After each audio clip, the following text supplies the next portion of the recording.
She walked in carrying nothing but a leather portfolio and a confirmed reservation for the most expensive suite in the building.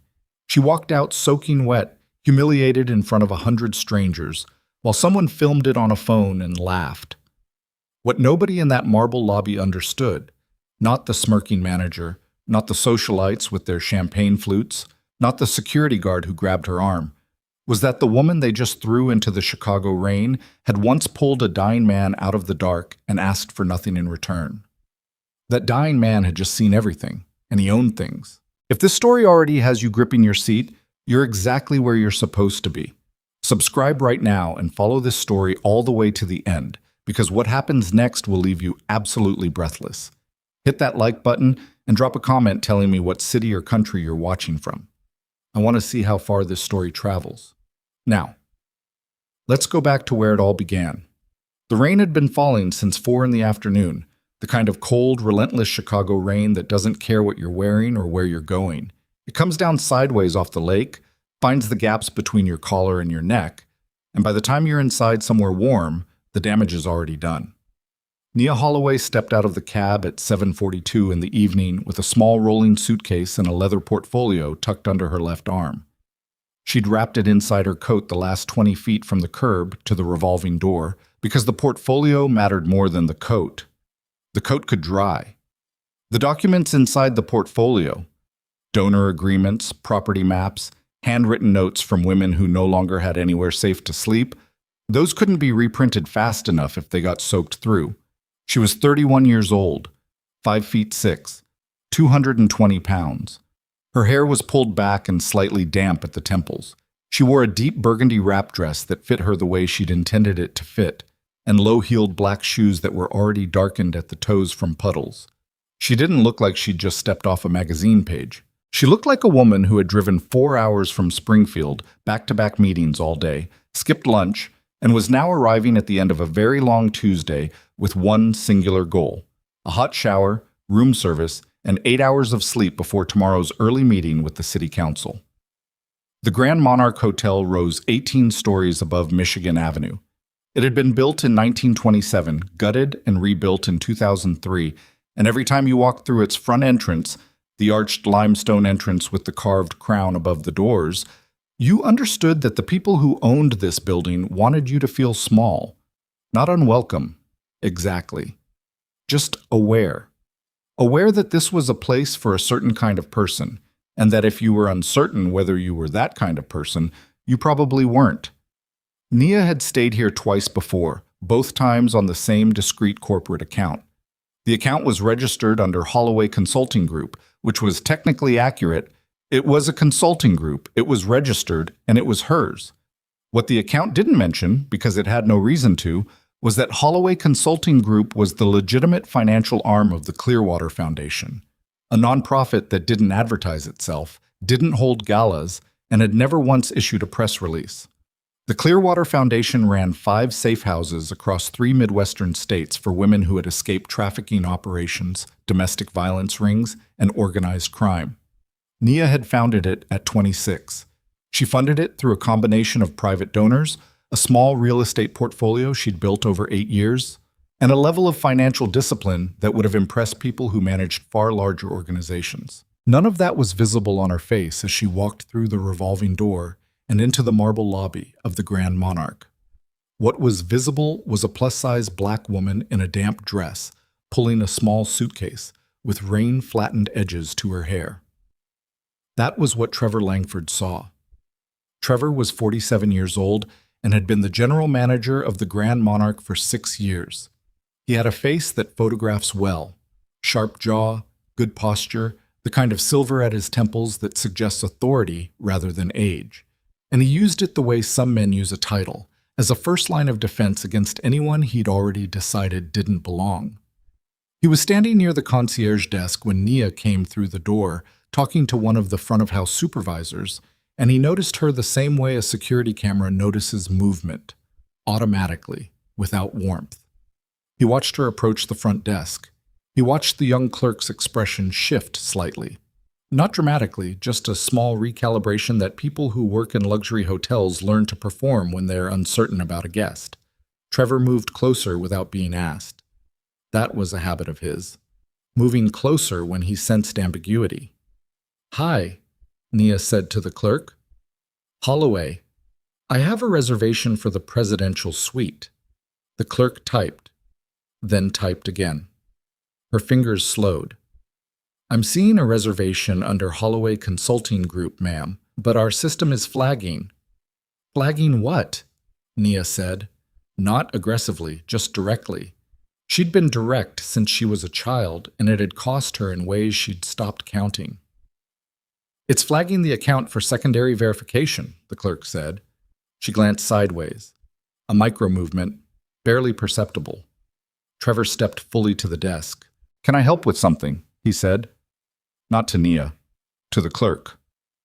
"The guest has a reservation under a corporate account, Mr. Langford, but the system—" "I can hear her," Nia said. Trevor turned to look at her for the first time with any real attention. He took in the dress, the damp hair, the small suitcase, the leather portfolio, which was water-stained along one edge. He took in all of it in about 2 seconds and filed it somewhere. "Ma'am," he said, "the presidential suite is a $1,200 a night accommodation." "I know what it is," she said. "I've stayed in it." "Our records show the account has been used twice before, but then you have my history. So what's the problem?" "The problem," Trevor said, lowering his voice just enough to make it feel private while keeping it audible to the 3 or 4 guests nearby, "is that our security protocols require us to verify reservations on accounts that show unusual usage patterns. A corporate account booking our highest tier suite without a corresponding corporate footprint raises red flags." Nia looked at him. She had a very particular way of looking at people when they were doing something they knew was wrong. She didn't flinch or deflect. She just held eye contact and let the silence find its own weight. "What kind of corporate footprint are you looking for?" she asked. "A website, a business address that returns results, a LinkedIn presence, something verifiable." "My organization doesn't maintain a public profile." "And why is that?" The question landed like something thrown. Not thrown hard, just dropped from a height, the way certain men drop certain questions when they want you to know they've already decided the answer. Nia set her portfolio on the desk, opened it, removed a business card and a folded document. The official reservation confirmation printed that morning, with confirmation number, account reference, and the full name of the suite. "Here is my confirmation," she said. "The account is current. The reservation is paid. I have a valid ID and a card on file. I don't know what else you need from me, but whatever it is, I'd like you to ask for it plainly, because I've been traveling since 7 this morning and I'm tired." Trevor looked at the confirmation. His jaw moved slightly, the way jaws move when a person is reconfiguring their approach. Then he said, "I'm going to need to make a call to our account verification department." "It's almost 8 at night," Nia said. "We have a 24-hour line." He stepped away from the desk. Nia stood where she was. The marble lobby hummed around her. Elevator chimes, soft jazz from somewhere near the bar, the controlled percussion of expensive heels on polished floors. A group of women in cocktail dresses passed behind her, one of them slowing to look, not subtly. "Interesting choice," one of them said to another, just loud enough. They moved on. The one who'd spoken smiled at the back of Nia's head. Nia kept her eyes forward. Trevor returned after 4 minutes, long enough to make the wait feel deliberate. "Ma'am," he said, "I'm not able to verify the legitimacy of this account to my satisfaction. For the security of our guests and the integrity of our establishment, I'm going to have to ask you to—" "To what?" Nia said. "To vacate the premises while we continue the investigation." The lobby went quiet in the way that lobbies go quiet when something is happening that everyone can feel but no one will name. "You're asking me to leave," she said. "I'm asking you to allow us to complete—" "You're asking me to leave," she said again. Not louder, just cleaner. "Security will assist you," Trevor said. 2 men appeared at Nia's sides. Not roughly, but close. Close enough. She didn't move immediately. That was what they didn't expect. That she would stand there for one full, awful second, looking at Trevor Langford with that same steady gaze, letting every person in that lobby see what was happening and decide what they were going to do with having seen it. Then a man in a blue blazer, a guest, mid-50s, red face, the particular entitlement of someone who has never once been made to feel small in a public space, picked up a champagne flute from a passing tray, and held it out to his companion and said, "Doesn't look like the presidential suite type to me." His companion laughed. The man tipped the glass slightly, a gesture of punctuation, and champagne spilled. Whether deliberately or not, the result was the same. Across the front of Nia's dress, pale gold against burgundy. Nia looked down at the stain. She looked back up. Someone had a phone out. The red recording light was on. She picked up her portfolio and her suitcase. She walked to the door. She kept her spine exactly as straight as it had been when she walked in. She did not rush. She did not look back. The revolving door pushed her out into the rain. The door kept spinning behind her like it didn't notice the difference. Outside, the rain found her again immediately. She stood on the wet sidewalk under the hotel's carved limestone arch, not moving, soaking through her coat in seconds. Her dress was already ruined. Her hair was already coming down. She held the portfolio against her chest and she breathed. One breath, two breaths, the kind of breathing you do when you're managing something that lives too deep for tears.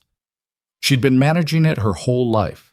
That specific weight, the weight of walking into rooms that had decided before you opened your mouth. She got it under control in about 30 seconds, pulled out her phone, ordered a car, found a different hotel 6 blocks north. They had availability on a standard room. She booked it. She was professional about it. She was always professional. What she didn't know, what she couldn't have known, was that across the street, parked at an angle that gave an unobstructed sightline to the Grand Monarch's entrance, a black armored limousine sat with its engine idling. Tinted windows.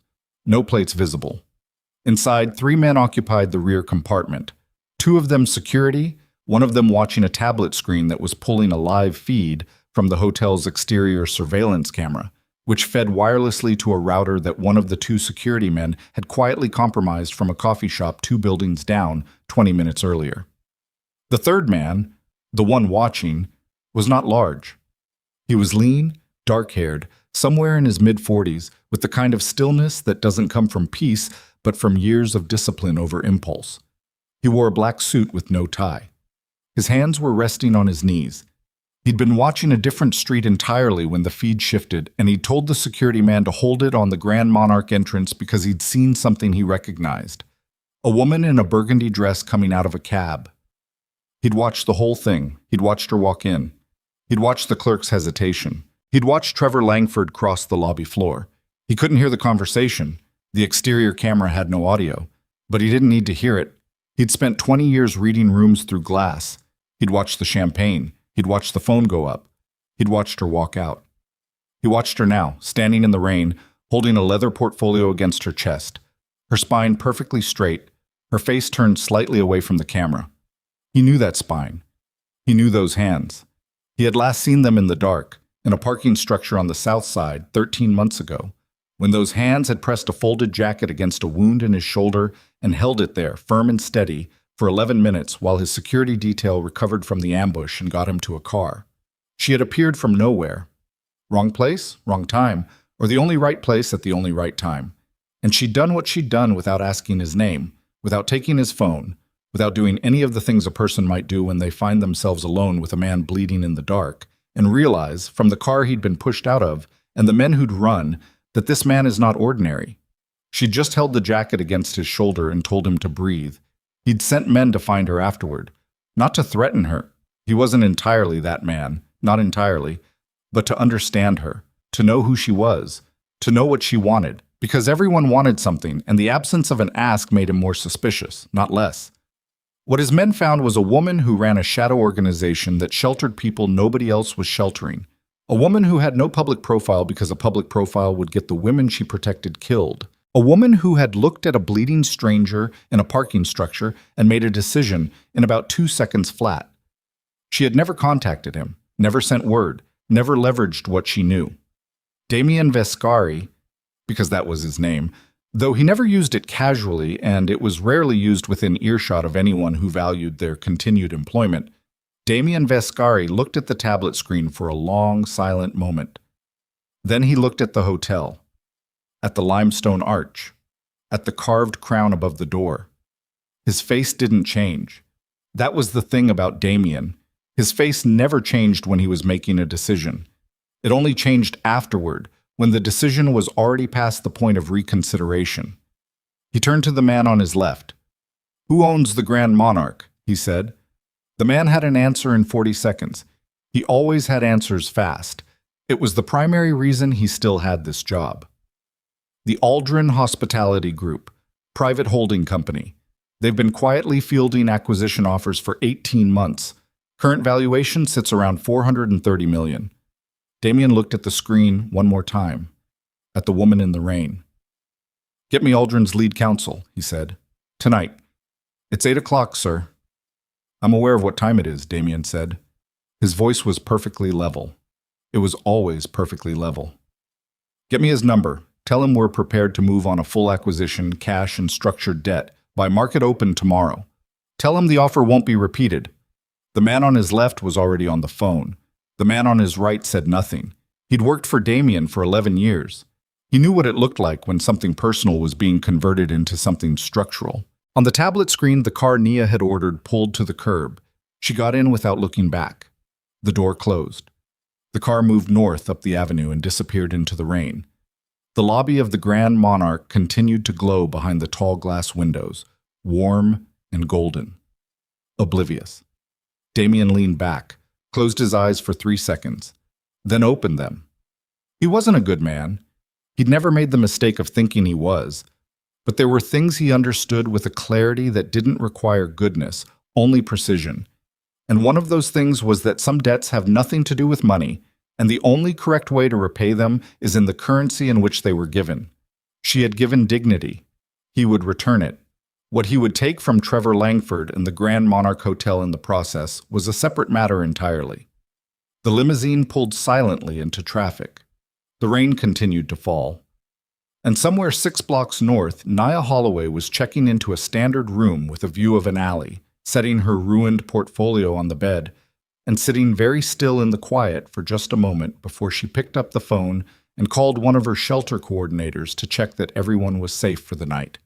She didn't know that by the time she woke up tomorrow morning, the hotel that had thrown her into the rain would no longer belong to the people who built it. She didn't know that the walls of the Grand Monarch were already changing hands. She didn't know any of it yet. But Trevor Langford was about to have the worst morning of his entire professional life. And the reason for it was already moving through the city in a black car, making phone calls, spending money like it was weather. Trevor Langford slept well that night. That was the thing that would bother him later, in the specific way that small details bother people when everything has gone wrong. He had slept well, 8 solid hours, no interruptions, and woken at 6:15 to his usual alarm, feeling the particular satisfaction of a man who believes he has handled a difficult situation correctly. He showered. He dressed in the charcoal suit he reserved for Wednesdays because Wednesday was when the weekly occupancy reports came in, and he liked to look authoritative when he reviewed numbers.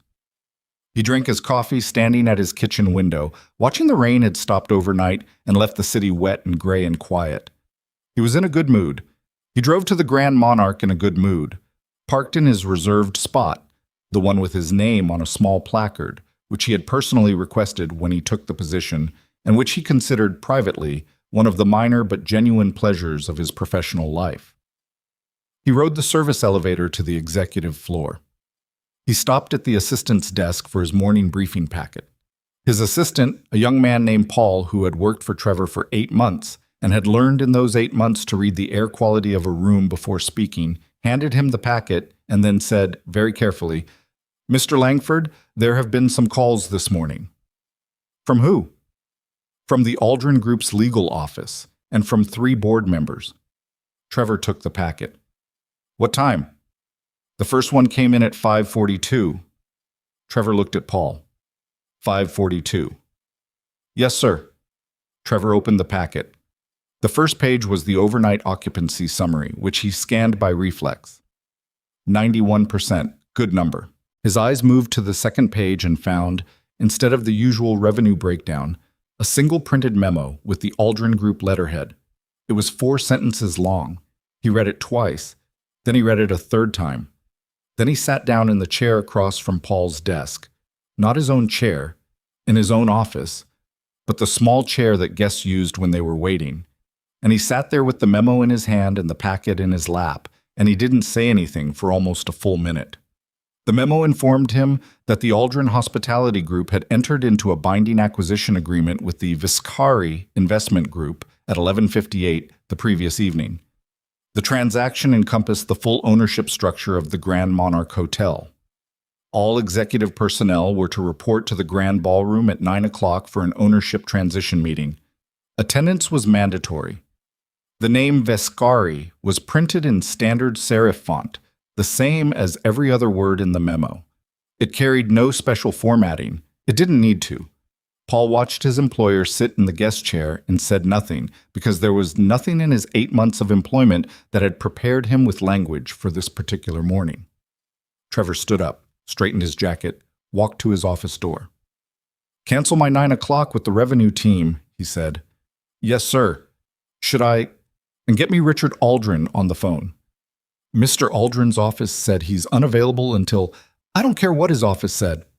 Trevor went into his office and closed the door. He got Richard Aldrin on the phone 18 minutes later. Aldrin, who was 63 years old and had built his hospitality portfolio through 40 years of careful, conservative maneuvering and who had never, in Trevor's experience, sounded rattled. "It's done, Trevor. You sold overnight. The offer was full valuation, no contingencies, immediate close. My attorneys were on it by 9 last night. We signed at midnight. Without notifying your general managers. I notified my board. I don't need to notify my GMs to execute a sale." "Richard," Trevor kept his voice controlled. He was good at that. He'd been controlling his voice in difficult conversations for 2 decades. "Do you understand who Vescari is?" A pause. "I understand he's a man with $460 million in liquid capital and no interest in renegotiating terms." "That's not what I asked." Another pause. Longer this time. "What happened last night, Trevor?" Nothing happened. "The acquisition came through on a Wednesday night at 11:58. Viscari's people contacted our lead counsel directly after hours with a fully structured offer. That doesn't happen unless something happened." Trevor said nothing. "Trevor, a guest situation was handled according to protocol," Trevor said. "A reservation on an unverified corporate account. Standard security procedure." Richard Aldrin was quiet for 4 seconds. When he spoke again, his voice had changed texture. Not angry, just tired in the way that men get tired when they realize they're going to be connected to something they didn't cause. "Tell me you didn't throw someone out of my hotel," Aldrin said. "I secured the property." "Tell me you didn't throw a woman out of my hotel, Trevor, because I'm looking at the overnight security footage manifest right now, and there is a flag on camera 7 from— It was handled according to— Don't say protocol to me again." Aldrin's voice went flat. "Just tell me what you did." So Trevor told him. He told it the way people tell things when they're still convinced they were right, with precision about the procedural elements and softness around the human ones, the account verification issue, the unverifiable corporate footprint, the security risk, the appropriate response. He did not mention the champagne. He did not mention the man in the blue blazer. He didn't mention the phone that had gone up to record. Aldrin listened without interrupting. When Trevor finished, there was a silence that lasted long enough to become its own kind of statement. "I have 40 years in this business," Aldrin finally said. 40 years. And I have never once had a hotel acquired out from under me in 12 hours. Not once.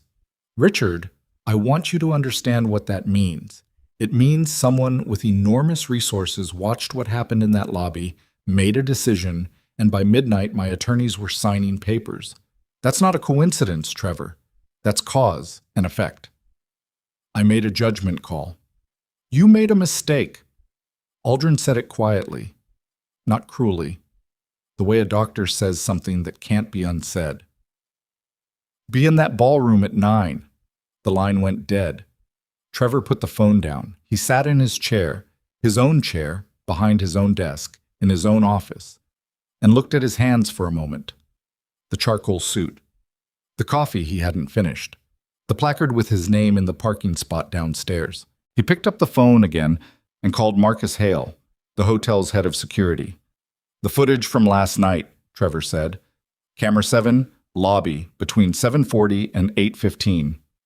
What about it? Marcus said. He sounded like he'd been awake for a while. Has it been flagged by anyone externally? A pause. Marcus? The system ran an overnight backup at 2 a.m., Marcus said, carefully. I don't have visibility into who accessed the remote manifest. Was the footage pulled? I don't... Marcus stopped. Started again. Trevor, I got a call this morning from someone identifying themselves as an attorney with the Viscari Group. They asked about our surveillance retention policy. The air in Trevor's office changed quality. What did you tell them? I told them our footage is retained for 72 hours on the local server and 90 days in cloud backup. A beat.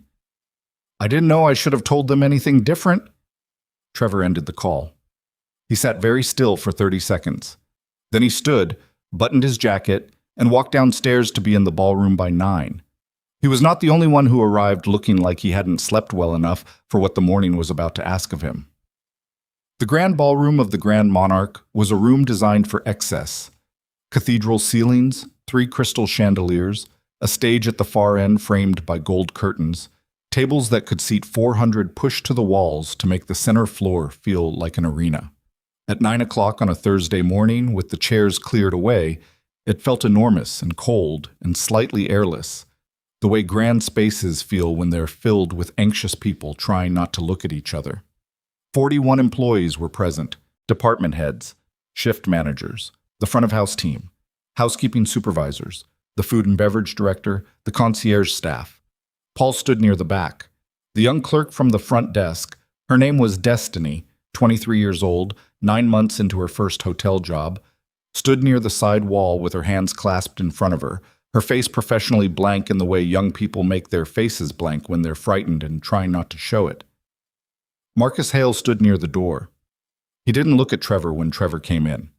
The gold curtains at the far end of the room were closed. Nobody was on the stage yet.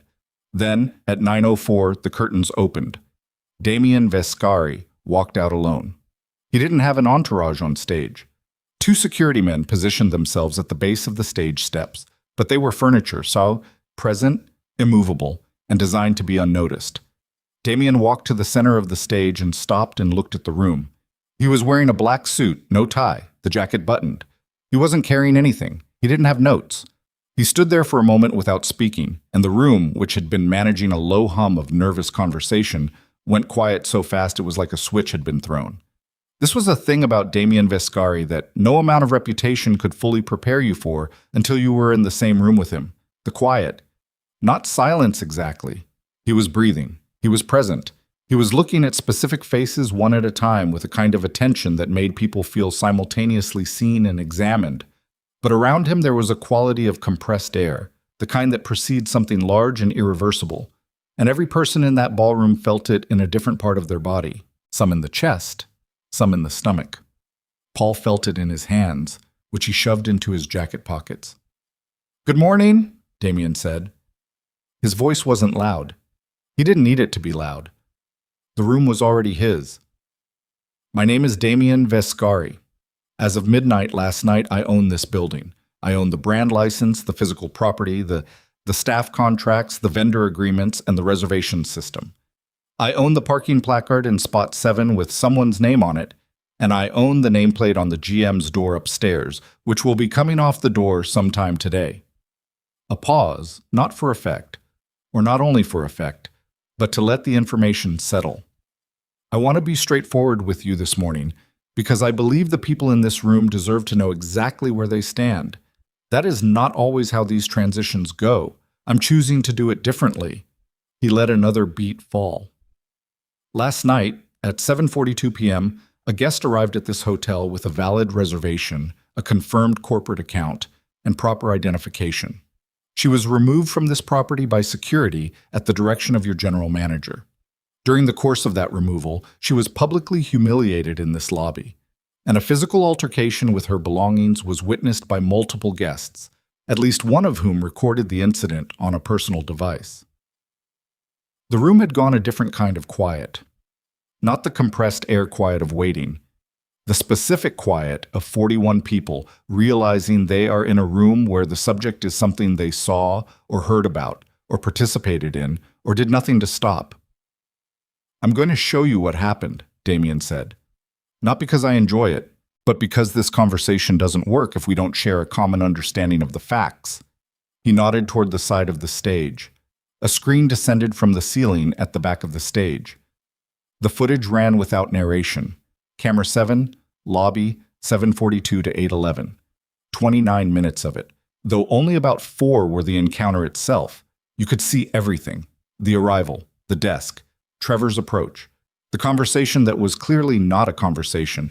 It was a verdict handed down before the evidence was examined. You could see the posture of every person in the lobby. The ones who watched, the ones who looked away. You could see the man in the blue blazer reaching for the champagne. You could see, in high definition at 42 frames per second, the glass tipping. And you could see Nia Holloway's face for exactly 1 second after the champagne hit her dress. 1 second of a woman deciding what she was going to do with the thing that had just been done to her. She chose to leave with her spine straight. The screen went dark. Nobody in the ballroom made a sound. Damien looked at Trevor.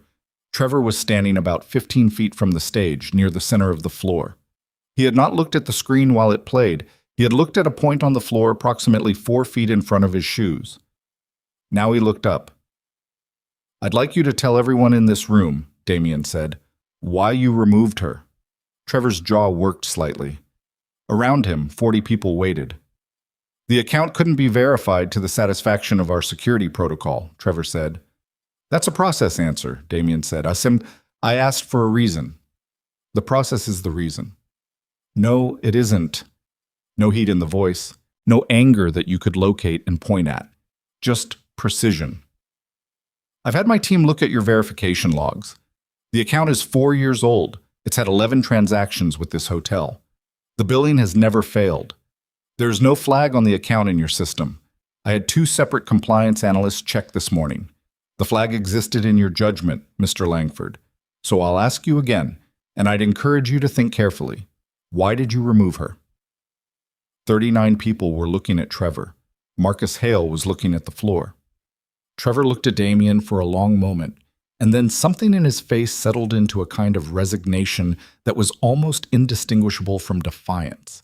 The way those two things can live in the same expression in a person who has decided that if they're going down the way they came in. "She didn't look like someone who belonged here," Trevor said. The silence that followed was the worst kind. Not the silence of shock, but the silence of recognition. Of 40 people in a room hearing something articulated that they had all, in various ways understood, was the operating principle without ever having heard it said out loud. Destiny, the front desk clerk, looked at the floor. Her hands tightened against each other. Damien nodded once, slowly. The way you nod when someone has just confirmed a thing you already knew, and the knowing doesn't bring any satisfaction. "Thank you for that," he said, "for saying it plainly." He looked at the room. "Here is what happens next. Mr. Langford's employment is terminated effective immediately. He will be escorted from the property within the hour. His access credentials are already deactivated. That happened at 7 this morning." Trevor didn't move. His face didn't move either. That was almost the strangest part. Every employee who played an active role in last night's incident will be placed on administrative leave pending individual review. That review will be conducted by an independent HR firm, not by anyone currently employed by this property, and it will be thorough.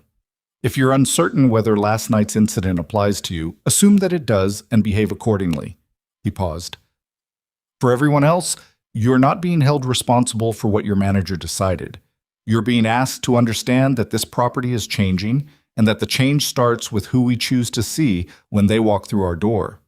He let that land. "There will be more information coming. Today is not the day for all of it. Today is the day for this part." He stepped back from the center of the stage. Then he stopped. "One more thing," he said. "The woman who was removed from this property last night, she doesn't know I'm here. She doesn't know any of this is happening, and she didn't ask for any of it." A pause. "I want that to be clear." He walked off the stage. The two security men at the steps moved with him, framing him slightly as he came down to the floor level. The ballroom exhaled. People began to move, slowly, in the shuffling way of people who aren't sure what the protocol is for the next 30 seconds of their lives. Trevor stood where he was. Marcus Hale crossed the floor and reached him before anyone else did and said quietly, "Trevor, I need your keycard and your parking fob." Trevor looked at Marcus. They had worked together for 4 years. They had argued about budget allocations and staff scheduling and liability protocols and security upgrades and 100 other things that seemed, in this particular moment, to have occurred in a different geological era. "Marcus," Trevor said. "Don't," Marcus said. Not unkindly, just firmly. The way a man says don't when he means I can't help you here and I'm sorry. Trevor reached into his jacket pocket, produced the key card, produced the parking fob, laid them both in Marcus's open palm. He walked out of the ballroom. He walked through the lobby, the same marble floor, the same front desk where Destiny was now standing with her colleague and watching him cross the room. He walked through the revolving door. Outside, the morning was cool and damp, the city alive with the particular momentum of a Thursday. Cabs moving fast, office workers with coffee cups and earbuds, a delivery truck double parked on the corner. The Grand Monarch's limestone arch was above him, the carved crown above that. He stood outside his own hotel, and the word his own ran through his brain like something dissolving. He had his phone, his wallet, his charcoal jacket. He had no parking fob. He stood there for almost a full minute. Then he started walking. He didn't have a direction yet. He just needed to be moving. What he didn't know, what he was not in any position to know yet, because the day was barely 9:30 and there were still several hours of revelation left in it, was that the independent review Damien had mentioned was not going to find only last night's incident. The review was going to find 3 years of incident logs that Marcus Hale had quietly been documenting in a personal file on a personal drive because he had never known what to do with them, and the answer had never seemed worth the cost until this morning made the cost irrelevant. It was going to find 11 complaints from Black and Latino guests logged as resolved without escalation, which was the system's language for buried. It was going to find 2 former employees who had left the Grand Monarch citing a hostile work environment and who had signed ND as funded by the Aldrin Group's HR budget and who were, as of 9:47 that morning, being contacted by an attorney retained by the Viscari Group asking if they would like to revisit the terms of those agreements. It was going to find financial irregularities in the banquet accounting that had nothing to do with discrimination and everything to do with the kind of quiet skimming that a man with unchecked authority and a decade of operating without oversight eventually allows himself.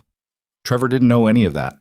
He was walking east on Michigan Avenue with no particular destination, the morning sun low and white through the overcast, thinking about the word protocol and how solid it had felt in his mouth last night, and how it had felt like nothing at all when he said it this morning in that ballroom with 40 people listening and a screen behind him that had shown everyone exactly what kind of nothing it was. 6 blocks north, in a standard room at a different hotel, Nia Holloway was on her 3rd cup of coffee and her 2nd hour of work, her laptop open, her phone balanced between her ear and her shoulder, talking to her operations manager about a safe house in Peoria that needed a heating repair before the weekend. Her ruined dress was in a plastic bag near the door, waiting for the trash. Her portfolio was open on the desk, documents spread in the particular organized chaos of someone who works through things by making them visible. She had a city council meeting in 40 minutes. She needed to get dressed. She had not looked at her phone's news feed since the previous night. She had not seen the 3 texts from a number she didn't recognize that had come in between 7 and 8 that morning, each one a single line, each one from a different block number that all traced, though she couldn't have known this, to the same source. The first text said, "Your reservation at the Grand Monarch has been reinstated." The second text said, "An apology will be delivered in person. Please advise if you are available this evening." The third text, sent at 8:17 after the ballroom meeting had ended, said only, "I know you'll say no to all of this. I'm asking anyway." She hadn't seen any of them yet. She was thinking about the heating unit in Peoria, about the 7 women currently staying in that house. including one who had arrived 3 days ago with a 7-year-old and nothing else. About the council meeting and the rezoning proposal that would affect 2 of her other properties and needed to be opposed clearly, professionally, without emotion, even though emotion was the most honest response to what the rezoning would do to the people she was trying to protect. She was not thinking about the Grand Monarch Hotel. She had filed it in the place where she filed things she couldn't change and didn't have time to keep carrying. Not forgotten, but set down. Put on a shelf. She would deal with the feelings about it later, in private, in the specific way she dealt with things that hurt, briefly, thoroughly, and then never again. She didn't know that the shelf was already gone. She didn't know that the thing she'd set down was no longer where she'd left it, because someone had picked it up and built an entire morning around it. And the morning was still going, still moving, still pulling in threads she didn't know were attached to her. Her phone buzzed. She glanced at it. Unknown number. She let it go to voicemail. She needed to get dressed. She had a council meeting. There were 7 women in a house in Peoria, and one of them had a 7-year-old, and the heat needed fixing, and none of that would happen if she sat in this hotel room looking at her phone. She closed the laptop, stood up, walked to the closet. And somewhere on the east side of Michigan Avenue, Trevor Langford stopped walking. He stood on a corner he didn't particularly know, outside a coffee shop he'd never been into, and he took out his phone and called a number. The man who answered on the second ring was named Carl Whitmore. He had been one of the original investors in the Grand Monarch's 2003 renovation and had held a minority stake in the Aldrin Group until a board dispute 3 years ago had ended badly and permanently. He was 61 years old, had a memory like a filing cabinet, a grudge like a structural beam, and, this was the part that mattered, connections to 2 other former investors who had left the Aldrin Group with their own reasons to be angry about the way things had gone. "I need to talk to you," Trevor said. Carl Whitmore said, "I heard what happened this morning. Word travels fast. Word travels at the speed of money, Trevor. Always has." A pause. "You know who Vescari is?" "I know who he is." "Then you know what you're walking into if you're calling me." Trevor looked at the coffee shop window, at his own reflection in the glass. Charcoal suit, no coffee, no key card, no parking fob. "I know exactly what I'm walking into," he said. "Then come to my office," Carl Whitmore said. "I've got 2 other people who are going to want to hear this." Trevor looked at his reflection for one more second. Then he started walking again. Behind him, the Grand Monarch's limestone crown caught the morning light. Ahead of him, 3 blocks east, the city moved at its own pace. Indifferent, enormous, full of people making decisions that would spend the next several months unmaking themselves. The point of no return looks different for every person who crosses it. For some, it's a dramatic moment, a door slamming, a name signed, a bridge burning visibly and loudly against a dark sky.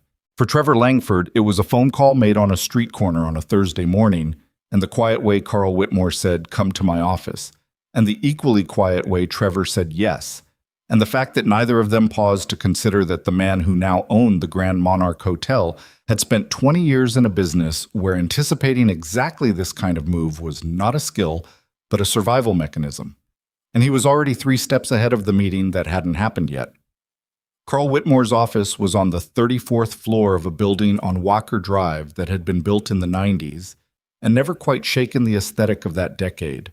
Dark wood paneling, brass fixtures, carpet the color of old Burgundy wine.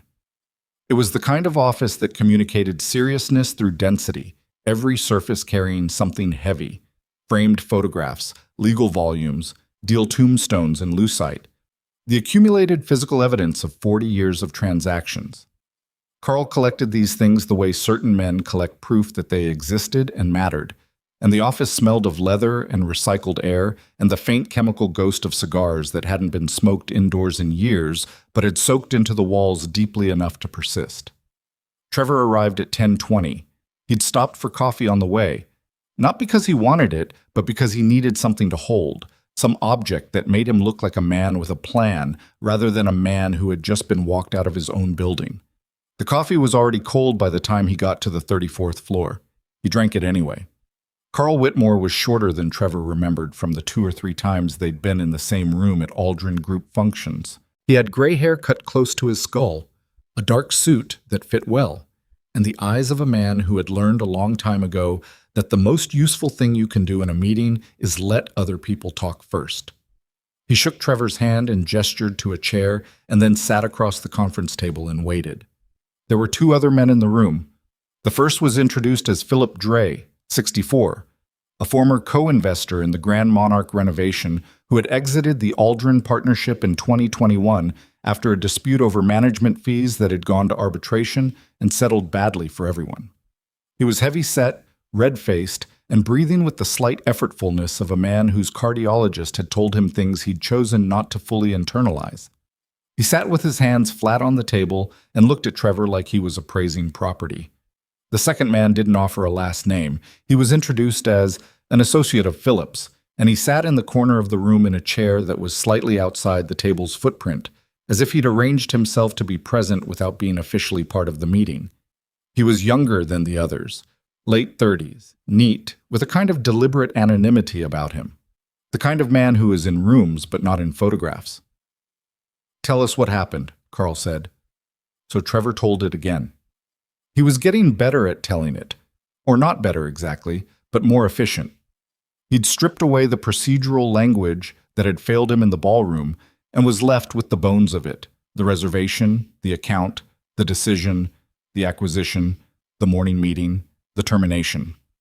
He told it in about 6 minutes. When he finished, the room was quiet for a moment. Philip Dre said, "Vescari moved on a $460 million acquisition because you threw a woman out of a hotel. The circumstances were—" "I don't care about the circumstances," Philip said. His voice had the bluntness of a man who'd stopped softening things somewhere in his 50s and hadn't missed the habit. "I care that Richard Aldrin sold my former asset to Damien Vescari overnight because of a personnel decision made by a general manager. That's what I care about." "It wasn't only the incident," Carl said. He was looking at something on his phone. "There's already coverage. 3 outlets ran it this morning.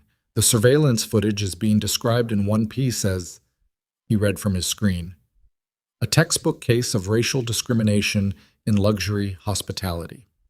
The woman's name isn't in the articles yet, but the footage description is detailed enough that anyone who was in that lobby last night could identify her." Trevor set down his cold coffee. "The footage shouldn't be accessible," he said. "Vescari's people pulled it through your cloud backup," the anonymous man in the corner said. First time he'd spoken. His voice was neutral, Midwestern, with the particular flatness of someone who is in the habit of conveying information without coloring it. "They had access from 11:15 last night. Your head of security confirmed the backup policy to them at approximately 8 this morning, which means they had legal standing to request it through the new ownership structure before you were even in that ballroom." Trevor looked at the corner of the room, at the anonymous man. "You've done your homework." "This is what I do," the man said. Carl leaned forward. "Trevor, here's where we are. Philip and I, and certain others who aren't in this room, have an interest in the Grand Monarch that predates the Aldrin Group's ownership. There are contractual provisions from the 2003 renovation agreement that were not properly accounted for in last night's acquisition. We believe there is a legal basis to challenge the sale on those grounds." Trevor looked at him. "If the sale can be challenged," Carl continued, "and if the transition period creates sufficient instability for the Vescari Group's hospitality operations, there is a path to a competing acquisition, one that would restore the hotel to management structures more continuous with its history." "You want to take the hotel back from Vescari," Trevor said. "I want to restore appropriate ownership," Carl said. "The language matters." "The language," Trevor said, "is what you say when you mean yes but don't want to be the one who says it plainly." Carl looked at him without expression. Philip Dre said, "Are you in or not?" Trevor thought about it for less time than he would have liked. He thought about the charcoal suit and the cold coffee and the parking fob sitting in Marcus Hale's palm. He thought about the ballroom and 40 people watching him say she didn't look like she belonged here, and the silence that followed and how the silence had felt, paradoxically, more honest than anything else that had happened all morning. "What do you need from me?" he said. Carl Whitmore smiled. It was a small smile, the kind that doesn't reach the eyes because it was never headed there. "Documentation," Carl said, your access to 6 years of internal management records, vendor contracts, guest complaint logs. Anything that shows the Aldrin Group's stewardship of the property in a complicated light. We need material to complicate the acquisition narrative, and you're the only person who has it. I turned in my keycard this morning, Trevor said. You had 6 years of access to document management systems, the anonymous man said from the corner. Cloud backups exist on both ends. People keep files, personal drives, personal email accounts, the things that good managers retain for their own protection. A pause. You're a good manager. I assume you retain things. Trevor looked at the man for a long moment. He had retained things. Of course he had. A man in his position, in any position of authority that depends on being able to prove that what went wrong was someone else's fault. A man like that keeps records the way some people keep insurance policies, not because they plan to use them, but because having them feels like the difference between control and exposure. I'll need time, Trevor said. You have 72 hours, Carl said. After that, the acquisition filing will have cleared the initial regulatory window, and challenging it becomes significantly more expensive. Trevor nodded, stood up, extended his hand to Carl. Carl shook it. As he was walking to the door, Philip Dre said without looking up, The woman. The one from last night. What do you know about her? Trevor stopped, turned. Why? Because she's the origin point, Philip said. If she's connected to Viscari in some way that can be demonstrated. If this wasn't a random act of outrage but a planned maneuver using a staged incident, the legal and reputational picture changes completely. Trevor thought about this. He thought about the leather portfolio, the corporate account, the organization with no public footprint.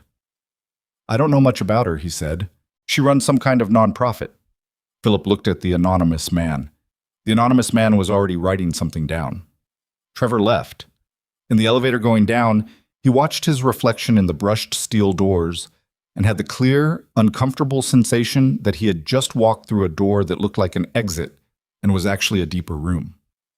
He pushed the feeling down. He was good at pushing things down. He had 72 hours. He had files. He had a plan. What he didn't have, though he wouldn't understand this until it was too late to matter, was any accurate sense of what kind of man he had just made an agreement with, or how far Carl Whitmore's interest in the Grand Monarch actually extended, or who the anonymous man in the corner really worked for, or why. Of all the questions asked in that room, the last one had been about Nia Holloway. Nia's city council meeting ran 40 minutes over schedule because the alderman presenting the rezoning proposal had brought a consultant who had brought a slideshow, and the slideshow had 38 slides. And by slide 22, the room had the restless, fluorescent-lit energy of people who are too polite to say, "You have lost me," but whose body language has been broadcasting it since slide 11. Nia sat in the third row and took notes and asked 2 questions at precisely the right moments. Not to demonstrate that she was paying attention, though she was, but because the questions were the correct ones, the ones that forced the consultant to acknowledge 2 assumptions buried in slide 19 that, when pulled into the open, made the rezoning proposal considerably harder to defend. She was good at this, at finding the weight-bearing wall and pressing on it. Afterward, in the hallway outside the council chamber, a colleague named Devin Waters, who ran a workforce development nonprofit on the west side and who had known Nia for 4 years in the specific way that people know each other when they operate in overlapping spaces without ever quite having enough time to become real friends, caught up with her and said, "You see the news this morning?" Nia was looking at her phone. The 3 unread texts from the unknown numbers were still sitting there. She'd noticed them in the meeting when her screen had lit up. "Haven't had a chance," she said. "The Grand Monarch," Devin said. "Viscari Group acquired it overnight. There's a whole thing. Apparently someone got thrown out last night and he bought the hotel." Nia's eyes came up from her phone. Devin was looking at her with the careful expression of someone who has just watched a person's face change and is deciding how to respond to what they saw there. "Somebody told you," Devin said. "No," Nia said. "You went pale." "I'm fine." "Nia, I have a call," she said. She didn't have a call. She walked to the end of the hallway, through a door, into a stairwell, and stood there for a moment with her back against the wall, and the door closed, and the stairwell echoing with the distant percussion of the building's mechanical systems. She read the 3 texts. She read them twice. She stood there for a full minute. Then she did something she almost never did in semi-public spaces. She let her face do what it wanted, just for 60 seconds. The anger and the confusion and the particular exhaustion of having something done to you that you didn't ask for, no matter how well-intentioned, no matter how carefully. The exhaustion of being the object of someone else's decision, even a good decision, even a generous one.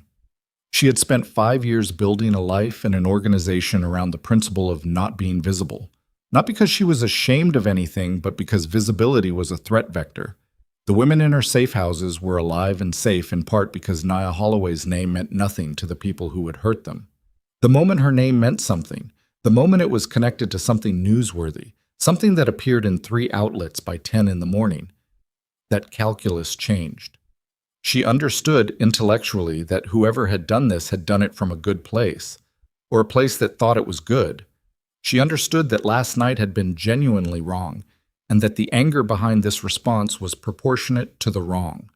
What she also understood, with the cold clarity that 5 years of operating in the dark had given her, was that good intentions do not make you invisible. She took a breath, took another one, put her face back where she needed it, opened the door and walked back into the hallway. She did not respond to the texts. Not yet.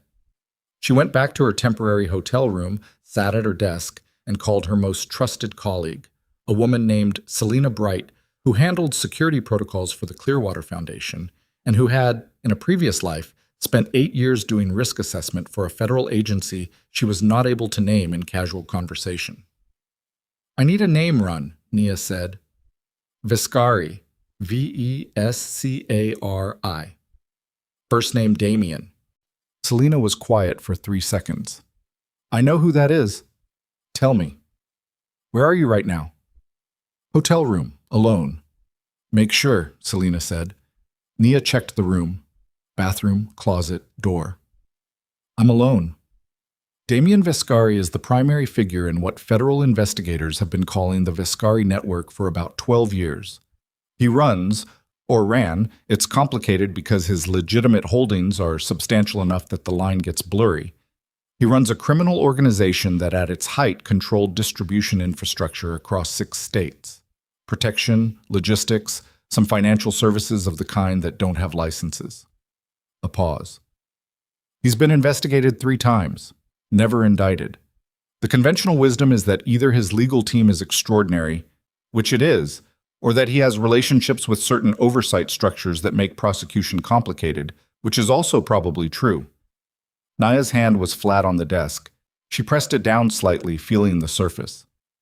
"He's also," Selena continued, and her voice shifted slightly here, not softer exactly, but more careful, "been the subject of a significant amount of quiet intelligence about a shift in his organizational behavior over the last 14 or 15 months.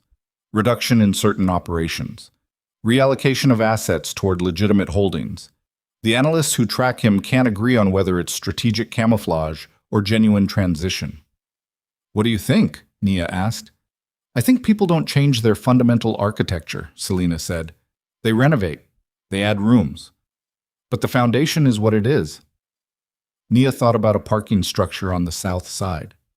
A man bleeding in the dark. 11 minutes of holding a jacket against a wound. The decision she'd made in 2 seconds. She hadn't known his name then. She had known, in the way you know things when the evidence is physical and immediate and you're not in a position to lie to yourself about it, that he was not an ordinary man caught in an ordinary wrong place. The car. The men. The way his own security moved when they returned, not like people responding to a random mugging, but like people executing a recovery protocol they'd rehearsed. She had known. She had held the jacket against the wound anyway, and she had never, not once in 13 months, allowed herself to think too specifically about what that choice had meant, because thinking about it specifically led to questions she didn't have answers to, and the absence of answers was its own kind of danger. "Selena," she said, "if my name appears in press coverage connected to Damien Vescari, then people who have reason to want to find the Clearwater Foundation might be able to do the math." "Yes." "How connected?" Right now, indirect. Unnamed guest at an incident he responded to. But if someone digs, they'll find the reservation, the corporate account, the foundation's LLC structure. Selena's voice was flat and professional, running the scenario the way she ran all scenarios, as a series of exposure vectors. Depending on who's digging and why, you could have a problem. How fast could it move? 48 hours if someone motivated is working it, less if they already have a thread. Naya looked at the wall, at the generic landscape print above the desk that every mid-range hotel room has above the desk, as if the absence of art is more disturbing than art no one chose. I need to know if anyone is digging, she said. I'll make calls, Selena said. Nia, who sent you those texts? I don't know yet. You have a guess. I have a guess. Are you going to respond? Nia looked at her phone on the desk, at the 3 texts sitting there unanswered. Not today, she said. She ended the call, sat back. The room was quiet with the particular quietness of a room that knows it's temporary, that has hosted 1,000 people's worst and best moments and retained none of them. She had been careful for 5 years, careful in ways that most people never have to be careful. Careful about her name, her image, her associations, her footprint. She had stayed out of every room that wanted to make her significant, because significance was a kind of exposure, and exposure had a cost that wasn't paid by her. It was paid by 7 women in a house in Peoria. By the woman who'd arrived 3 days ago with a 7-year-old. By the 14 women across 5 other properties who were alive and safe in part because nobody knew to look for them. Now someone had looked for her and found her. Had looked, in fact, with enough intent and enough resources to purchase a $460 million building and hold a press conference and generate 3 news articles by 10 in the morning, and her name wasn't in those articles yet, but it was adjacent to them. And adjacent was how exposure started. She needed to understand what she was dealing with, which meant she needed to answer the texts, which meant she needed to meet the man who had sent them, which meant she needed to walk back into exactly the kind of visibility she had spent 5 years building her life to avoid. She picked up her phone, typed a response to the 3rd text, the one that said, I know you'll say no to all of this. I'm asking anyway. She typed, where? She sent it. She put the phone down, waited. The response came in 40 seconds, an address, a time. 7 o'clock that evening, a private dining room in a restaurant on the near north side. And then, after a pause of about 10 seconds, a second message. You can bring whoever you need to feel safe. I'll come alone. Nia read that last line twice. She knew what it was designed to do.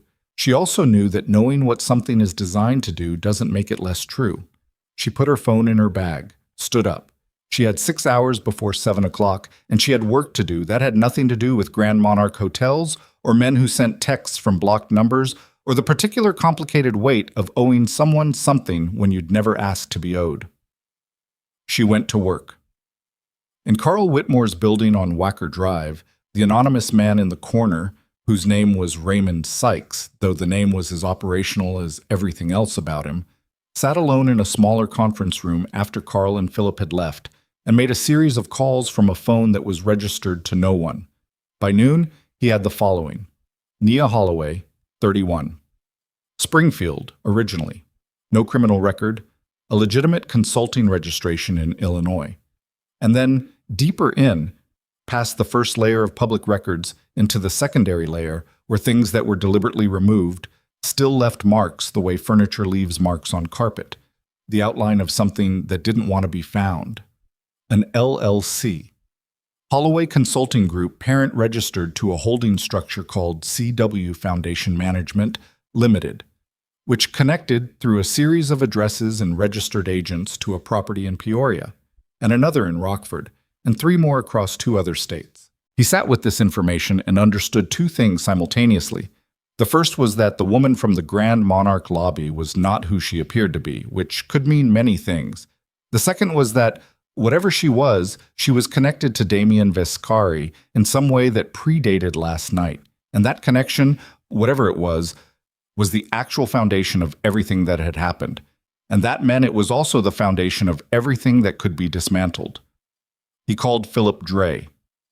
I have something, he he said. Talk, Philip said.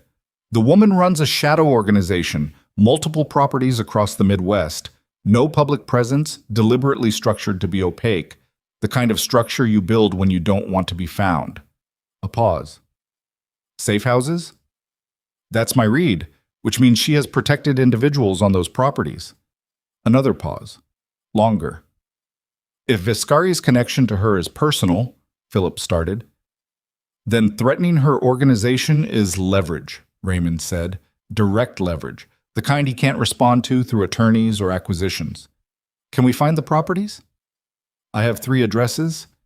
I need another day for the others. Philip was quiet for a moment. In that quiet, something shifted, a line being approached, considered, and crossed so quietly it was almost imperceptible, the way the worst decisions are always made, not with drama, but with the simple administrative logic of the next necessary step. Get the addresses, Philip said. All of them. Raymond ended the call. He looked at the information on his screen. He thought about it for a moment.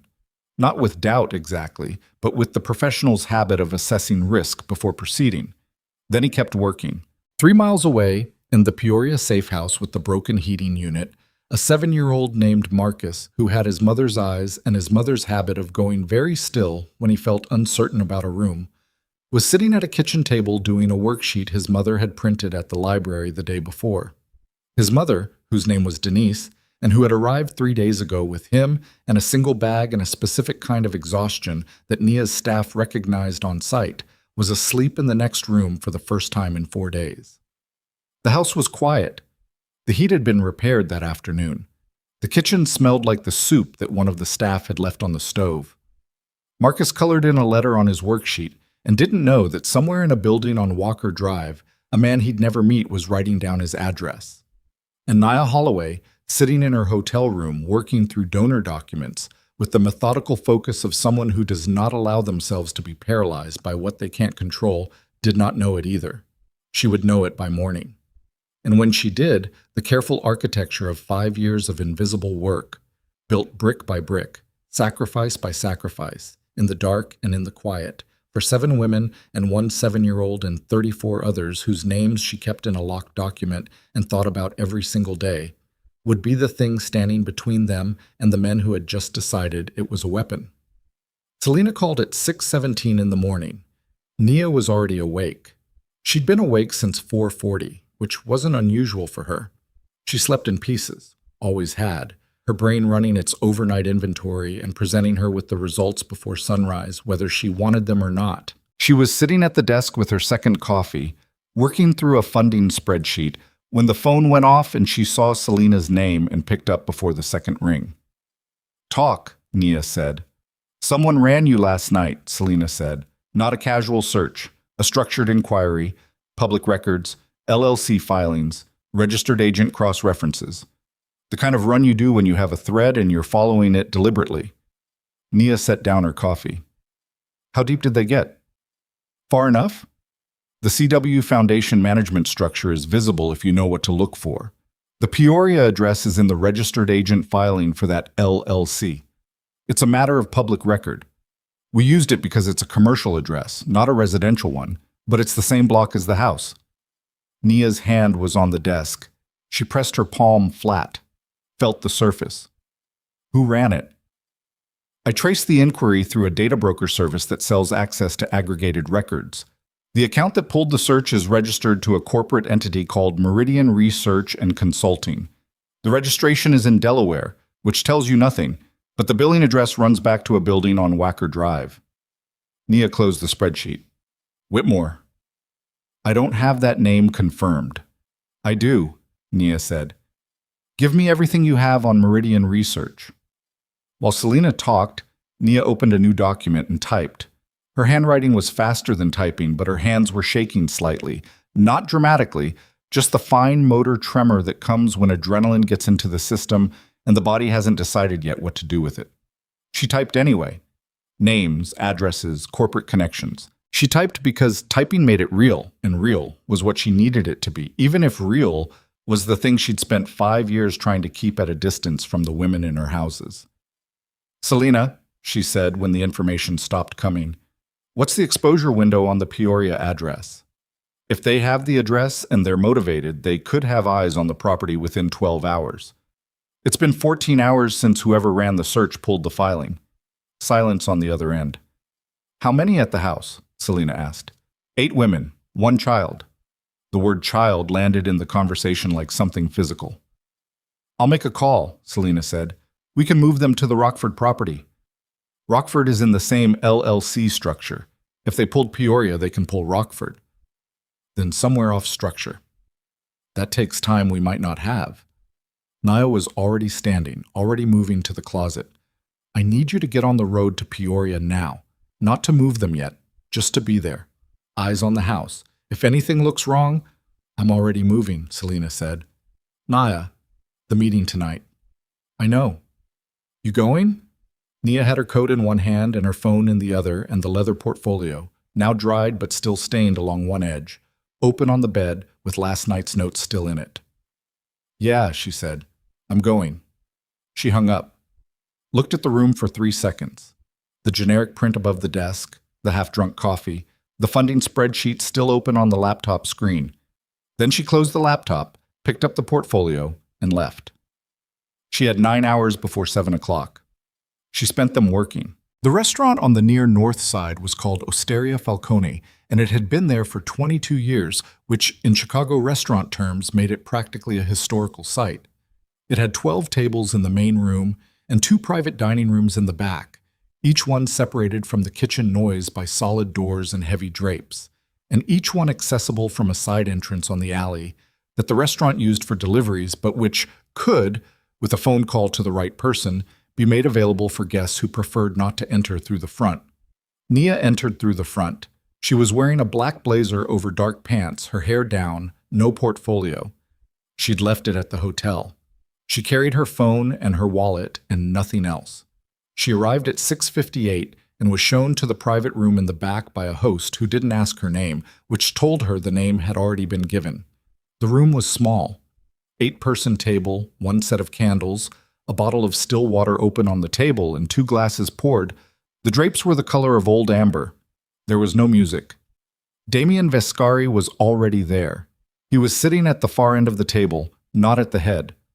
Off-center, which she registered without quite knowing why. His jacket was off, over the chair behind him. He had a glass of water in front of him and nothing else. He stood when she came in, which she hadn't expected, and he didn't move toward her, which she had. They looked at each other across 8 feet of empty table.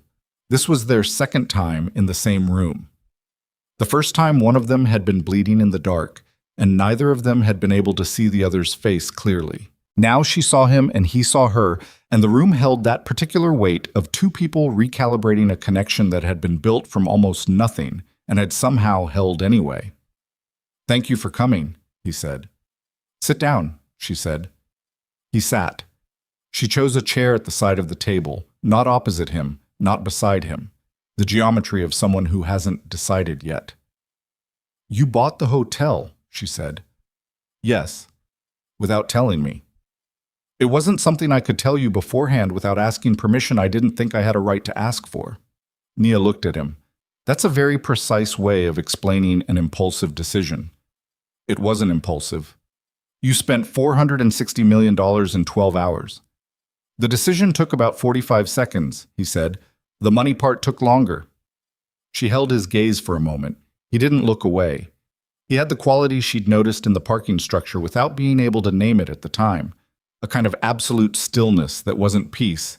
That was, in fact, the opposite of peace. That was what happened when someone had been in enough dangerous rooms to stop performing calm and simply inhabit it. "There are articles," she said. 3 of them. My name isn't in them yet." "It won't be." "You can't promise that." "I can manage it significantly." "That's not the same as promising it." She leaned forward slightly. "Mr. Vescari, I run an organization that depends on not existing. Do you understand what I mean by that? Not modesty, not preference. Existence is a threat to the people I protect, and last night you made me the center of a story." "You were already the center of it," he said. "Someone filmed it. That footage was going to surface. It might have surfaced as a story about a woman in a hotel. Now it's a story about a woman and Damien Viscari, which is a fundamentally different story and attracts fundamentally different attention. He was quiet for a moment. You know who I am, he said. I made some calls. And? And I'm here, she said. Which means I'm not going to pretend the last 13 months didn't happen, but I'm also not going to pretend that what you did last night didn't create a problem for me. Tell me the problem, he said. Specifically. Someone ran my corporate records last night. A structured search, professional, deliberate. They found at least one of my property addresses. I have 8 women and a child in a house in Peoria that may have been compromised. Something changed in Damien's face. Not dramatically, a small tightening around the eyes, the jaw shifting slightly, the way a face changes when the information it receives reorders its priorities. When did you find this out? He said. 6 this morning. Why didn't you? He stopped. He'd almost asked why she hadn't contacted him, and the answer was obvious enough that he heard it before she said it. He hadn't earned that contact. He'd spent the last 13 months sending men to observe her from a distance, and sending texts from blocked numbers, and never once making himself accessible in a way that was about her needs rather than his. I'm handling the Peoria situation, she said. I have someone on the road, but I need to know if the search came from your side. It didn't. You're sure? I'm sure, he said. What I'm not sure of is who else had reason to look. He paused. Did you tell anyone about last night, before this morning? No one. Then the search came from someone who was watching the hotel, or someone who was watching me. His voice was level, but there was something underneath it now. The specific tension of a man who is running a situation backward, checking the architecture of the last 24 hours for the load-bearing error. I had a meeting at the hotel this morning. The former GM, Langford, was terminated. I know. If Langford went looking for leverage after his termination, he'd need resources and connections to run a professional inquiry within 12 hours of being fired, Nia said. He'd need someone already positioned to do it, Damien said. Someone who was waiting for exactly this kind of event. They looked at each other. In the amber light of the room, the drapes heavy around them and the city outside doing its Thursday evening business, the implications settled between them like sediment. Whitmore, Damien said. Not a question. The search traced to a Wacker Drive address, a corporate entity called Meridian Research. Damien was already reaching into his jacket pocket, which was on the chair behind him. He produced a phone, typed something, and said nothing for 30 seconds while he read whatever came back. Carl Whitmore has contractual claims from the 2003 renovation agreement, he said. My legal team flagged it this morning as a potential challenge to the acquisition. I assumed it was posturing. It's not posturing if he has someone running my properties by 6 a.m. Damien set the phone down. He looked at her directly. I brought this to your door, he said. Yes. Tell me what you need. The directness of it, no hedging, no qualification, no performance of remorse, was almost disarming. She'd been prepared for justification. She'd been prepared for the complicated dance of a powerful man acknowledging a mistake. She wasn't prepared for the clean, immediate accountability of those 4 words. I need the Peoria house protected tonight, she said. Not your people, not visibly, not in any way that looks like an armed response. Nothing that would frighten the women inside or draw the kind of attention that your presence draws. I can have discreet eyes on the perimeter within the hour. My person is already on the road. Coordinate with her. Her name is Selena Bright. She'll tell you what she needs and what she doesn't. He nodded, typed again, sent something. What else? He said. The corporate structure. If Whitmore already has Peoria and he's motivated to go further, he could surface Rockford and the other properties within another 24 hours. I need the LLC connection severed and the properties re-registered under structures that aren't traceable to CW Foundation management. I have attorneys who do exactly that. I don't want your attorneys. I want the legal work done by my attorneys, funded by my resources. What I need from you is the name of the registrar your team uses for sensitive restructuring, so I know we're working in the same space and not tripping over each other. He looked at her for a moment. She watched him recalibrate.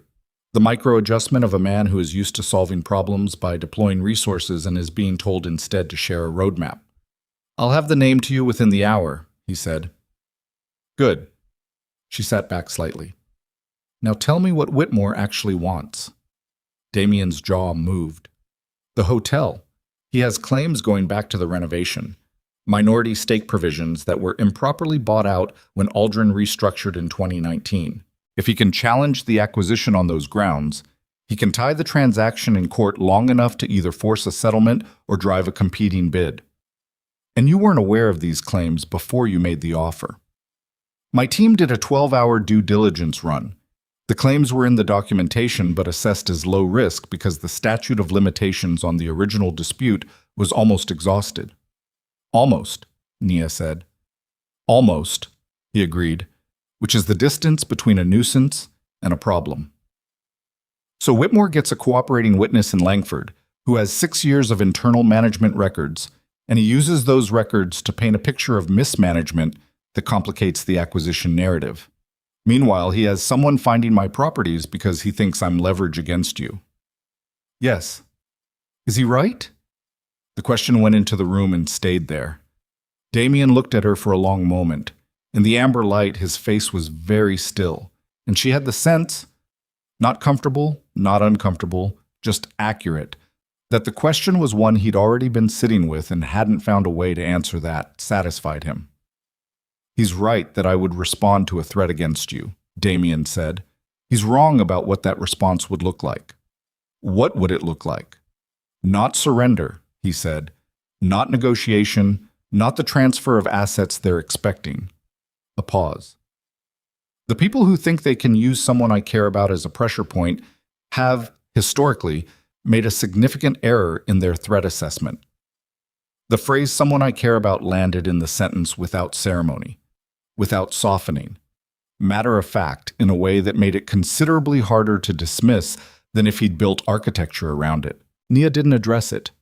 "There's a charity gala," she said, "for the hotel's reopening. I've seen the press release. It went out this afternoon. My team moved fast. The gala is in 5 days. Whitmore and whoever he's working with will assume it's the highest value moment for a disruption. Maximum press, maximum guests, maximum damage potential." Damien nodded slowly. "You've already thought about this," she said.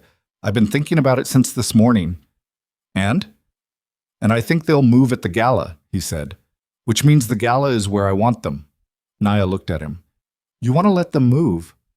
"I want to know where they're going to be and when they're going to move before they know that I know. Yes. And if they target me at the gala, they won't get close enough to do anything that matters." "You don't know that." "No," he said. "I don't."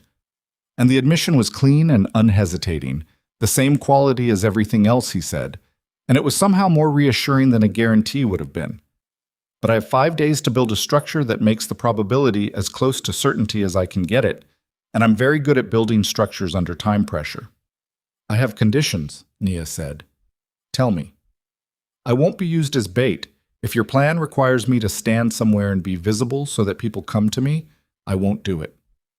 "Understood." "If the gala becomes dangerous, any level of physical danger to the guests, it stops. Whatever play you're running, it stops." "Agreed." "And whatever happens with Whitmore and Langford, and whatever federal situation develops out of it, I am not a source. I am not a witness. I am not a named party. My organization stays invisible." "I've been cooperating with a specific federal task force for 14 months, Damien said. "The cooperation is structured in a way that protects sources absolutely. Your name has never been in that structure, and it won't be." Nia was quiet for a moment. 14 months, she said. "Yes. Since approximately the time I found you in a parking structure." He didn't answer. He didn't need to. She sat with this, with the shape of what it meant, that the man across the table had spent 13 months dismantling something quietly, through channels that cost him in ways she couldn't fully calculate, and had done it without announcement or credit, and that the timing of it traced back to 11 minutes in the dark when she'd held a jacket against a wound and told him to breathe. She wasn't naive enough to make it simple. He wasn't a good man made temporarily bad by circumstance. The architecture of what he'd built over 20 years didn't dissolve because of a moral awakening. however genuine. People were hurt by what he'd built. She didn't have the luxury of forgetting that. But she also knew, in the specific way that 5 years of working with women who'd survived complicated men had taught her, that the most dangerous oversimplification in any situation was the one that let you stop looking. She was still looking. "All right," she said. 5 days. 5 days, he said. She stood. He stood. They were 5 feet apart, and the amber light was doing something to the room that she was aware of and deliberately not thinking about. "The women in Peoria," she said. "I'll handle it personally," he said. "Tonight. Selena will call if she needs anything." "I'll answer." Nia picked up her phone from the table, walked to the door, stopped. "Viscari," she said. He looked at her. "The hotel," she said. "The motto you announced. Everyone enters with equal worth." "Yes. Make sure you mean it in the properties that don't have press releases." She left. He stood in the amber room for a moment after the door closed, and then sat back down in his chair and looked at the 2 glasses of water, one of them untouched on her side of the table. He picked up his phone and made 4 calls in rapid succession. The first was to his head of security. The second was to the attorney handling the acquisition documentation. The third was to the federal task force contact, a call that lasted 40 seconds, and during which he said very little but listened with the focused attention of someone receiving a time-sensitive update. The fourth call was to a man named Garrett, who had worked for him for 9 years and who was at that moment sitting in a car 3 blocks from a house in Peoria with the heat running and his eyes on the rearview mirror. "Status," Damien said. "Clean so far," Garrett said. "Woman arrived 20 minutes ago. She's inside. Lights on ground floor." "Stay on it." "Someone else came by," Garrett said. "Slow roll. Black SUV, Illinois plates. Went around the block twice and kept moving." Damien's hand tightened around the phone. "How long ago?" 40 minutes. "Get the plate." "Already did." Garrett read it out. Damien typed it into a message and sent it to someone whose name he didn't say out loud. The response came back in under 3 minutes. The plate traced to a rental agreement through a corporate card registered to Meridian Research and Consulting, Wacker Drive, Chicago. He sat with this for exactly the time it took to understand what it meant, which was about 4 seconds. They were already there. They hadn't made a move yet. The slow roll was reconnaissance, not action. But they had the address, and they had eyes on it, and they were 40 minutes ahead of where he'd assumed they'd be. He called Garrett back. "I need 2 more bodies on that block within the hour. Discreet, nothing visible from the house. The women inside don't see anything different. But if that SUV comes back..." "Understood," Garrett said. Damien ended the call. He stood up, put on his jacket, buttoned it. In 5 days, the Grand Monarch Hotel was hosting a gala. The guest list included 300 of Chicago's most photographed residents. Federal investigators were already positioned, waiting for the signal he'd agreed to give them. Carl Whitmore and Philip Dre were somewhere in the city right now, making plans that were based on the assumption that he didn't know about Raymond Sykes, didn't know about Meridian Research, didn't know about the black SUV in Peoria. He knew about all of it. What he didn't know, the one variable he couldn't fully see, was Trevor Langford, a man with 6 years of hotel records and a bruised ego and nothing left to lose, who had walked into Carl Whitmore's office that morning and agreed to a plan he probably didn't fully understand the edges of. A man who was, right now, somewhere in the city making decisions that had stopped being about a hotel or a reservation or even a woman who hadn't looked the part. They had become about survival. And survival made people unpredictable in ways that strategy couldn't always account for. His car was waiting on the side street. He walked through the alley, past the delivery entrance, and got in. "Wacker Drive," he told the driver. "The building?" "Park across the street. I want to see who goes in and out for the next hour." The car moved into traffic. The city closed around it. Indifferent, enormous, full of people who would wake up in 5 days and read about what happened at the Grand Monarch Gala and have no idea that the sequence of events had started with a woman in a burgundy dress standing in the rain with her spine straight. Inside the Peoria house, the 7-year-old named Marcus had fallen asleep on a couch in the main room with a worksheet half finished on the cushion beside him. His mother was in the kitchen, talking quietly with one of Selena's colleagues over tea. The heat worked. The locks were good. The street outside looked like any other street.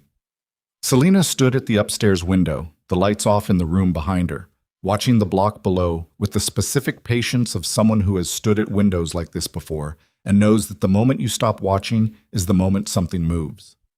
The block was quiet. For now. And somewhere across the city, in the offices of Meridian Research on Wacker Drive, Raymond Sykes was on the phone with Philip Dre, and Philip Dre was on the phone with Carl Whitmore, and Carl Whitmore was saying, in the measured voice of a man who has just made the decision he can't walk back, that they needed to accelerate the timeline, that 5 days was too long, that whatever move they were going to make at the gala needed to be preceded by something more immediate that shifted the power balance before Vescari had time to fully secure his position, and that the woman, the foundation, the properties were the most direct path to that shift. And Trevor Langford, sitting in Carl Whitmore's conference room with a glass of water he hadn't touched, was listening to this and feeling the room change temperature in a way he recognized from the single worst decision he'd ever made, which was the one he'd made 2 nights ago in a marble lobby when a woman set a confirmation on the desk in front of him, and he'd looked at it and looked at her and made a choice. He was making another one. He just didn't know yet which kind it was going to turn out to be. Trevor Langford made his decision at 11:47 at night.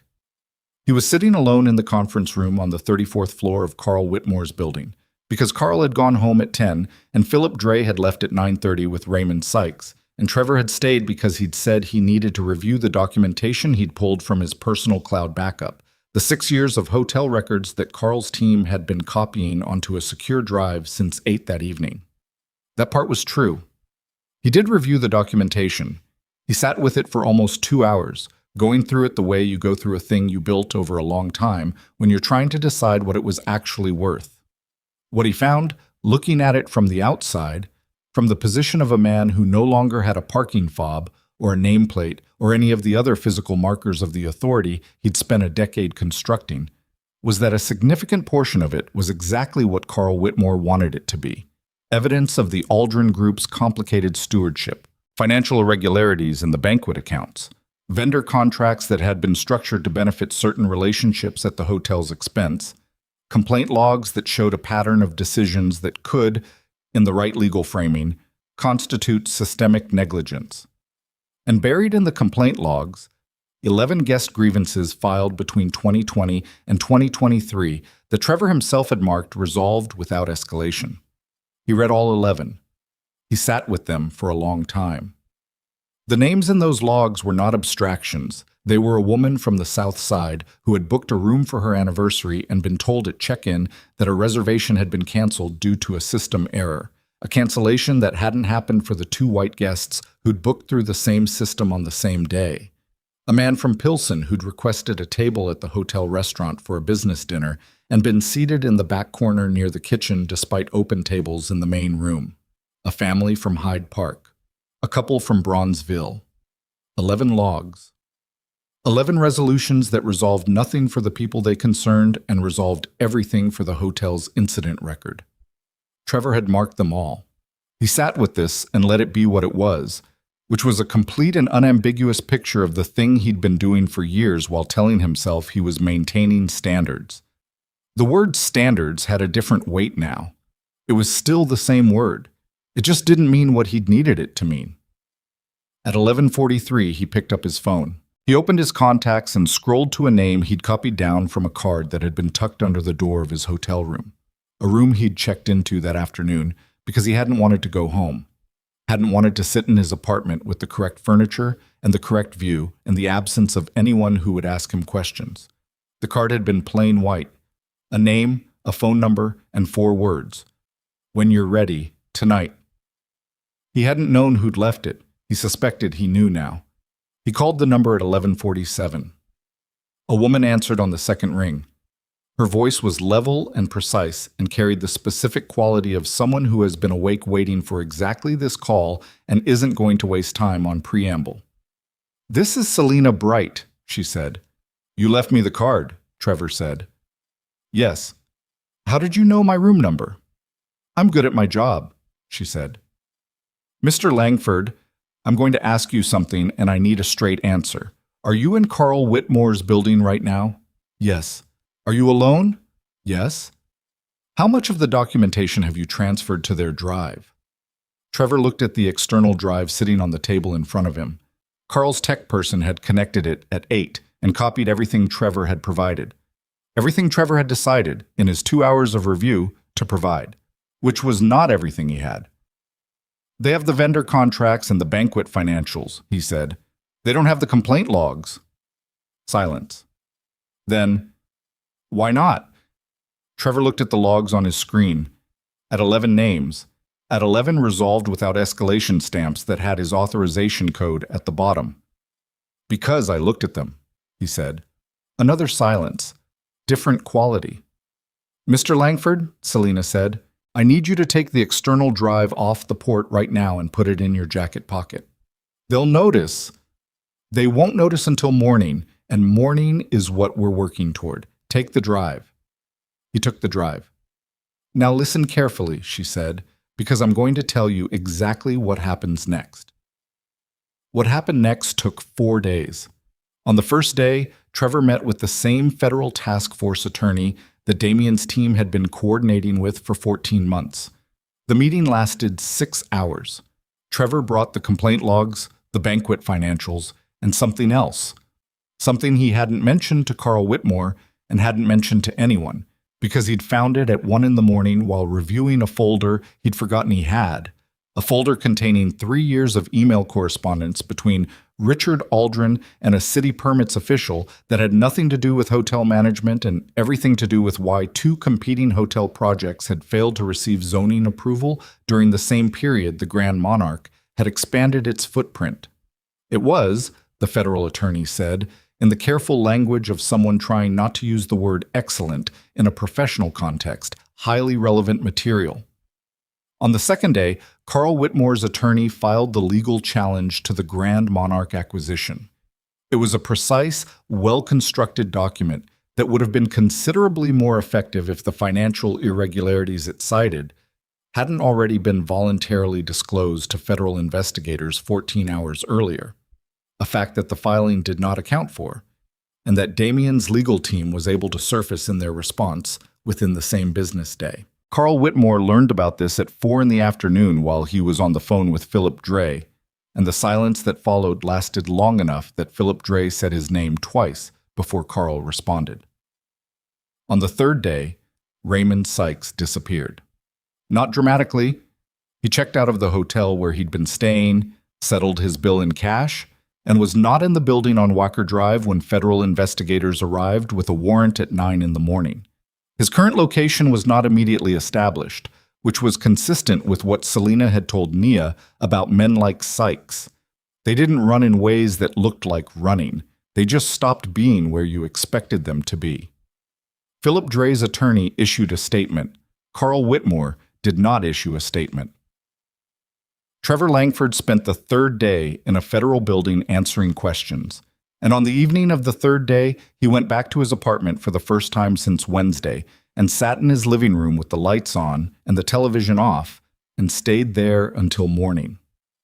On the fourth day, Nia Holloway restructured 3 of her 6 foundation properties into new holding entities, completed in 48 hours by her own attorneys using the registrar contact Damien had provided. The Peoria house was stable.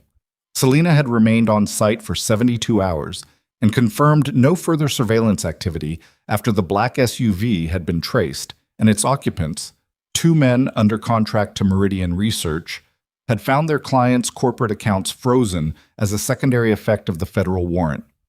The women in the Peoria house didn't know any of it. They knew the heat worked. They knew the locks were good. They knew that Nia had called on the morning of the second day, as she called every morning to check in. On the morning of the fourth day, the 7-year-old named Marcus finished the worksheet he'd started 4 days earlier. His mother taped it to the refrigerator. It was the first thing she'd put on a refrigerator in 8 months. The gala happened on the 5th day. The Grand Monarch Hotel looked different in the evening light than it had on the night Nia had arrived in the rain. Someone had changed the lighting on the limestone exterior. Warmer, less institutional, the carved crown above the door lit from below in a way that made it look less like a declaration and more like an invitation. The red carpet was there because galas require red carpets, but it was shorter than expected, and the press line was to the side rather than center, which meant guests arriving didn't have to navigate a gauntlet to get through the door. Nia arrived at 7:15, which was late enough that the room was full and early enough that she wasn't making an entrance. She wore a deep green dress and low-heeled shoes, the same category of elegant and understated as the burgundy dress 5 days earlier, though this time the leather portfolio was not under her arm. She had nothing in her hands. She walked through the revolving door and into the lobby, and every employee at the front desk looked up. Destiny was there. 23 years old, 9 months and 5 days into her first hotel job. She had a name tag and a new uniform and the particular expression of someone who has watched a week happen that they will be describing for the rest of their life. She looked at Nia. She said, "Good evening, Ms. Holloway. Welcome back." Nia looked at her.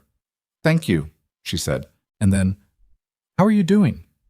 Destiny blinked. It was such a simple question, and nobody had been asking it this week because the week had been enormous and institutional and about large things, and the simplicity of being asked by this specific person caught her in the chest in a way she hadn't anticipated. "Better," Destiny said. "I think I'm doing better."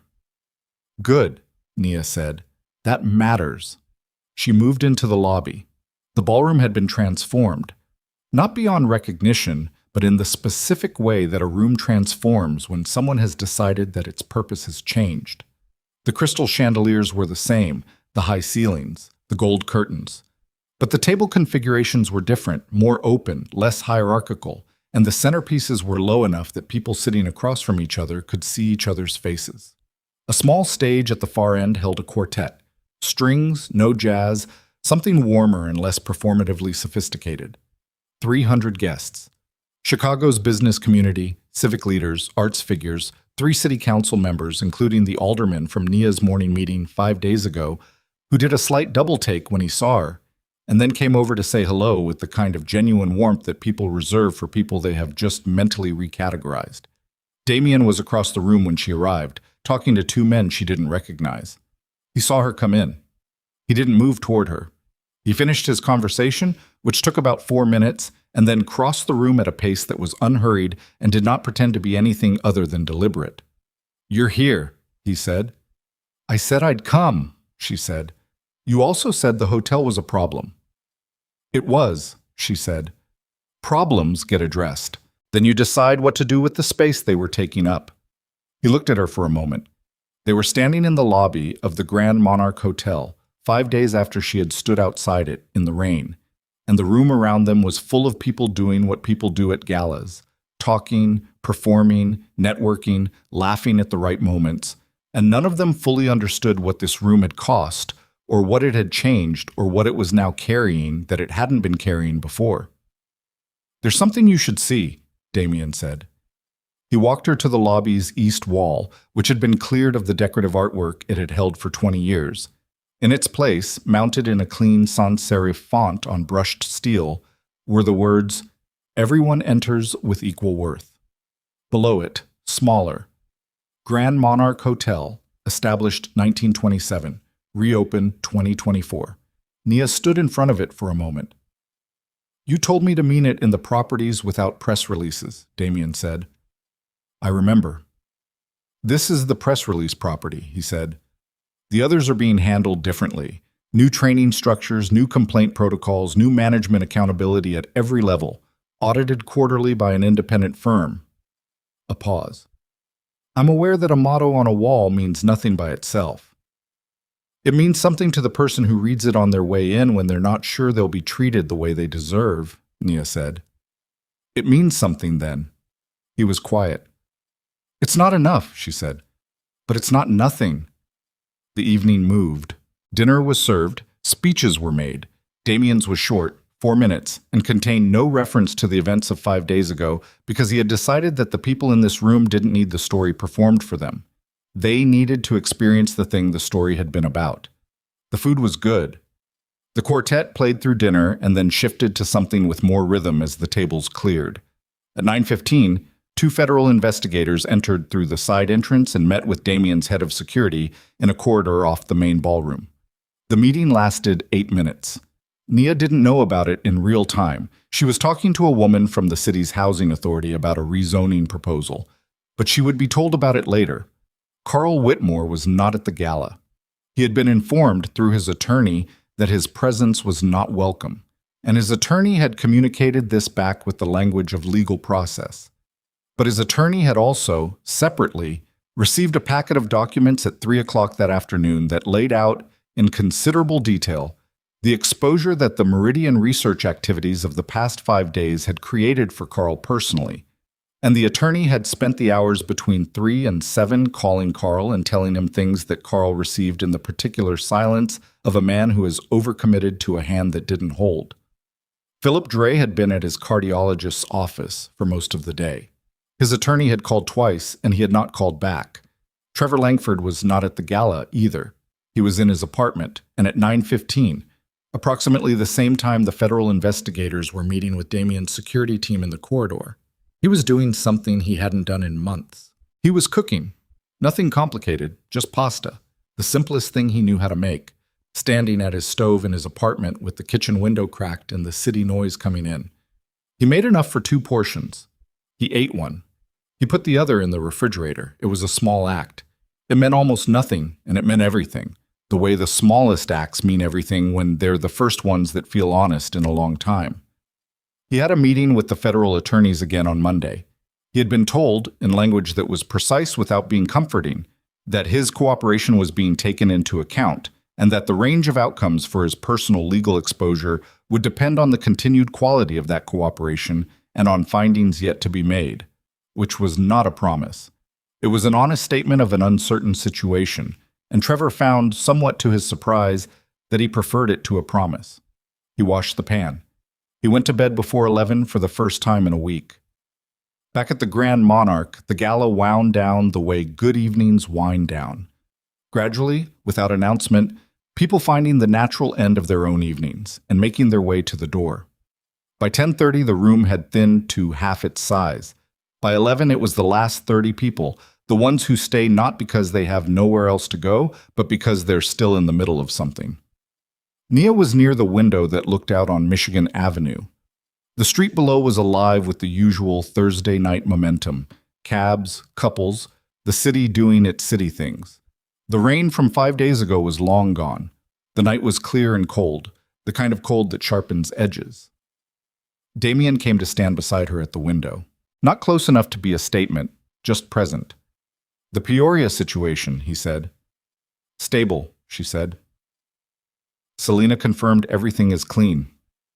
"The restructuring?" "Completed yesterday. All 6 properties are in new structures. Clean." "Good." She watched a cab turn the corner below. "The women in those houses will never know what almost happened." "Is that how you want it?" "That's how it needs to be," she said. "The whole point is that they don't have to know. They get to just live in a warm house with good locks. They get to not know." He was quiet for a moment. Down on the street, a group of people were laughing at something. The sound came up faintly through the glass, muffled and warm. "What happens now?" he said. "With your organization?" "What always happens," she said. "We keep going. There are more women who need housing than we have houses. There are more children who need stability than we have resources for. The work doesn't pause because the week was difficult." "I'd like to help with that," he said. "Not publicly, not in a way that creates the kind of visibility that creates problems, but materially." "I know," she said. "Is that a yes?" She turned to look at him. He was looking at the street, not at her, his jaw set in the particular way it set when he was holding something carefully. "It's not a no," she said. He turned then. They were facing each other with the city below them and the ballroom behind them and 5 days between them that had contained more than most years contain. "I need you to understand something," Nia said. "If we do this, whatever this is, the foundation support, the cooperation with your legal restructuring, whatever it becomes, it has to be on terms that keep my organization functional, not terms that make it an extension of your infrastructure, not terms that make the women I protect visible to anyone who looks at your holdings." "Understood." "I mean it literally. If the foundation becomes associated with you in any discoverable way, it won't be. You can't promise that if you don't build the structure correctly from the start. Then we build it correctly, he said. Tell me what the structure needs to look like, and I'll have my attorneys build it exactly that way. She looked at him for a long moment. At the stillness in his face and the thing underneath it that wasn't stillness, the specific tension of a man who is trying to be precise about something he cares about, which is harder than being precise about something that doesn't matter. Why are you doing this? She said. He was quiet for a moment, not because he didn't have an answer, but because the answer was real, and real things take a second to bring into a room correctly. Because 13 months ago I was in a parking structure with a bullet in my shoulder, he said, and a woman I'd never met held a jacket against the wound for 11 minutes and told me to breathe. And she didn't ask me who I was, or what I'd done, or what I was worth. She just held on. He paused. I've been in that business for 20 years. I know what people do with the leverage they have. She had leverage that could have changed her life, and she put a jacket on it and held it there, and then she got in her car and drove away. Nia was listening. I've been trying to understand that for 13 months, he said. What makes a person do that? I thought at first it was naivety, that she just didn't know what she had. But I had people look at her. I know what she built. I know what she understands about the world. She's not naive. No, Nia said. So then, what was it? She looked at him. At the question in his face, genuine and without performance, the question of a man who has spent 20 years in rooms where everyone has a price and has encountered for the first time someone who operated outside that architecture. It was just the right thing to do, she said. That's all it was.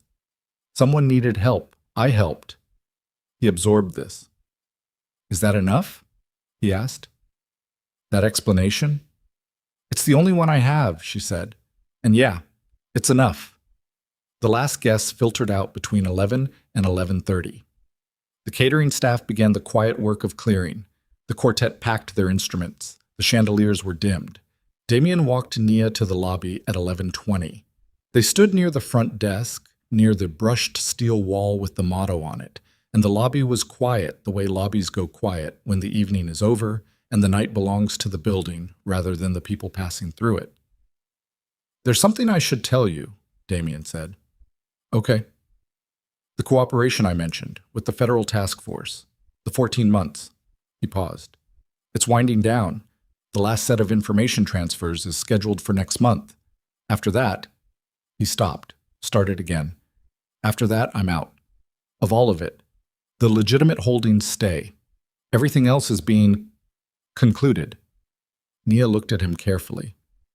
That's a significant decision. It's been 14 months in the making. It started in a parking structure, she said. He didn't deny it. She thought about what Selena had told her. People don't change their fundamental architecture. They renovate. They add rooms. The foundation is what it is. Maybe. Maybe that was true for most people. Or maybe the foundation itself could shift, slowly, under enough sustained pressure from the right direction. Maybe what looked like renovation was actually something deeper happening at the level where things were built.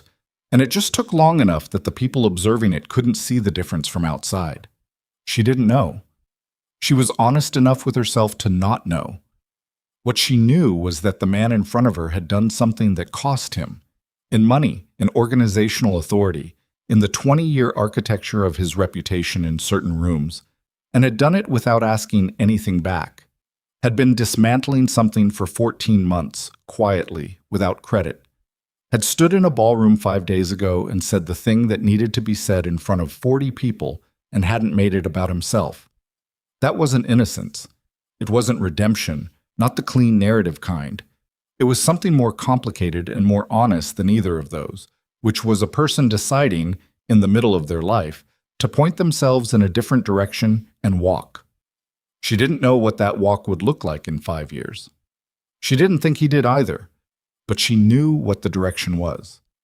I'll have my attorney contact yours next week, she said, about the foundation structure. I'll make sure he's available. She nodded. She turned toward the revolving door. Nia, he said. She turned back.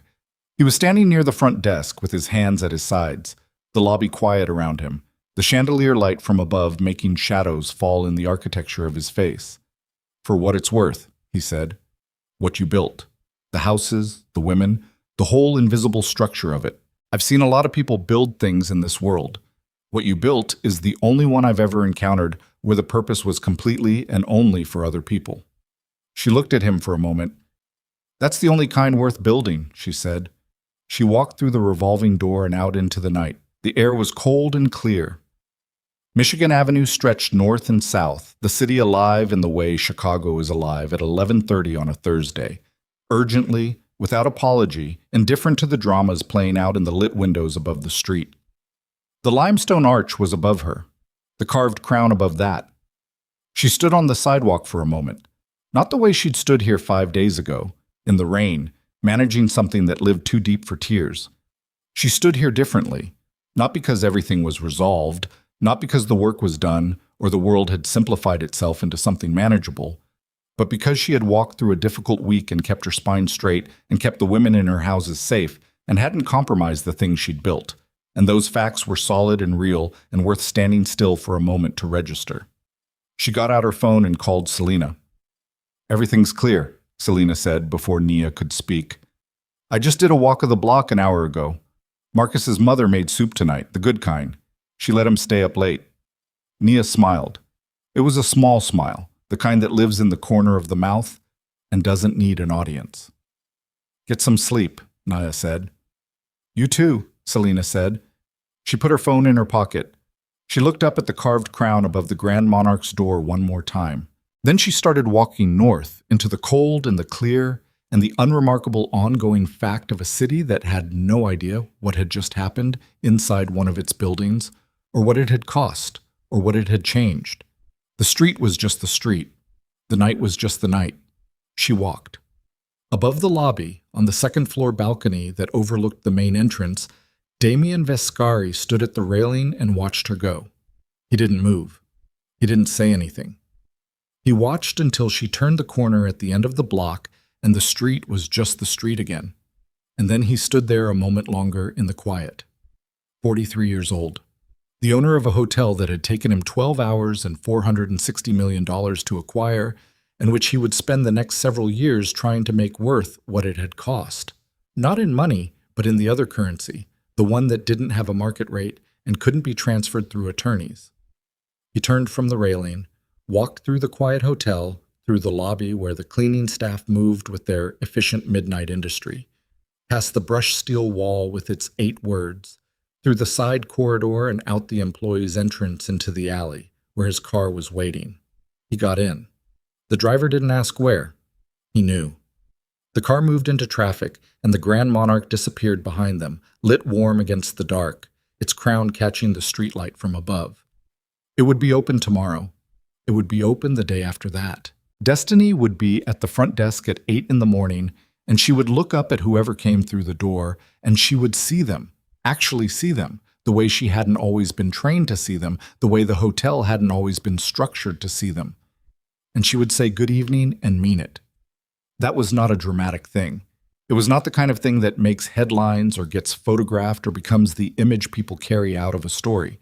It was just a person doing the right thing in a small moment, the same way another person had done the right thing in a parking structure in the dark, and the same way 11 months of quiet federal cooperation had been the right thing, and the same way a woman walking north on Michigan Avenue with her spine straight was the right thing.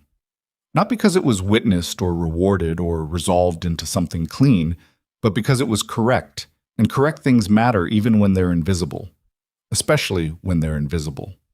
The car passed the corner where Nia had turned and she was gone, somewhere in the north of the city, walking toward whatever came next. The night held. The hotel stood.